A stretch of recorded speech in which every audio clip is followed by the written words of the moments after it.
The same principles that apply to plaques or atherosclerosis in the arteries in the heart also apply to the plaques that form in the arteries in the brain or the arteries in the legs.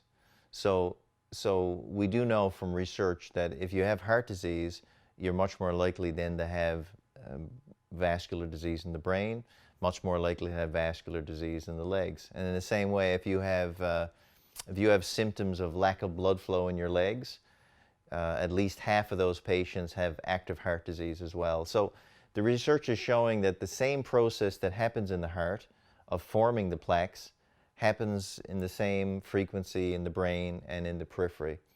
That's the bad news. The good news is the same dietary approaches that helps the arteries open up in the heart will also open them up in the brain and in the legs as well.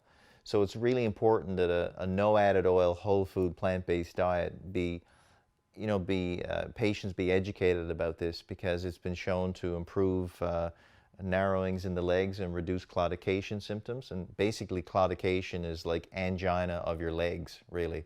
So it's where the body makes a demand of a certain degree of blood flow, and the narrowing in the vessels in the legs prevents that blood flow from being reached, and you basically outstrip your blood supply, and then what you feel is cramp or pain in the leg, which is sort of the consequence of lack of blood flow there.